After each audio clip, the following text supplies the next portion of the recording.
అంటాడు, ఆకాశ పక్షులను చూడుడి, అవి విత్తవు, కోయవు, కొట్లలో కూర్చుకొనవు, పరలోకపు తండ్రి వాటిని పోషిస్తున్నాడు. ఆ పక్షుల్నే పోషిస్తున్న దేవుడు, వాటి అవసరాలు తీరుస్తున్న దేవుడు, ఏ చింతతో నీవు వచ్చావో నేను ఎరగను. గుండెల్లో ఏ బాధ పెట్టుకొని దైవ సన్నిధిలో కూర్చున్నావో నేను ఎరగను.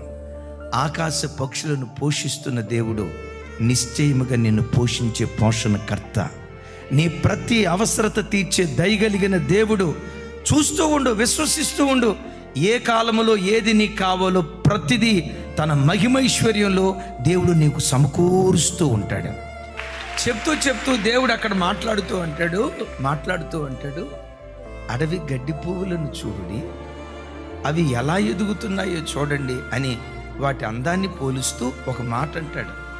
సమస్త వైభవముతో కూడుకున్న సొలొమోను సైతం అంతగా అలంకరించబడలేదట. నేనంట, అంత గొప్ప భాగ్యవంతుడు ఎంత గొప్పగా అలంకరించబడి ఉంటాడో. సొలొమోను కంటే సౌఖ్యమైన జీవితం అనుభవించింది ఎవరు? అడవి గడ్డి పువ్వు.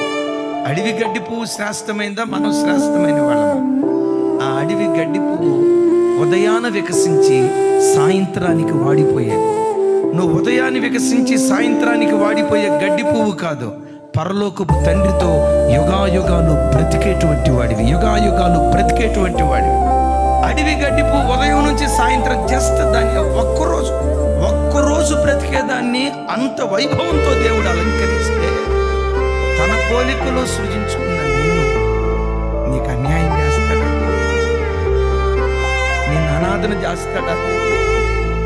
నేను దిక్కులేని అక్కు పక్షిగా దేవుడు వదిలిపెడతాడా? ఒంటరి వాడిగా నీ బ్రతుకును మారుస్తాడా? దిక్కు మొక్కు లేని అనాథగా నేను దేవుడు విడిచిపెడతాడా? నువ్వు ఉదయాన్ని వికసించి సాయంత్రానికి వాడిపోయే అడవి గడ్డి పువ్వు కాదు, నీవెవరివో తెలుసా? పరలోకమందని దేవునితో యుగాయుగాలు నువ్వు బ్రతికేటువంటి వాడివి. దానికే అంత భోగాన్ని వైభోగాన్ని ఇస్తే, ఆయన పోలికలో సృజించబడిన నీకు ఏది ఇవ్వటానికైనా ఆయన శక్తి కలిగిన వాడు, సమర్థుడైన దేవుడై ఉన్నాడు.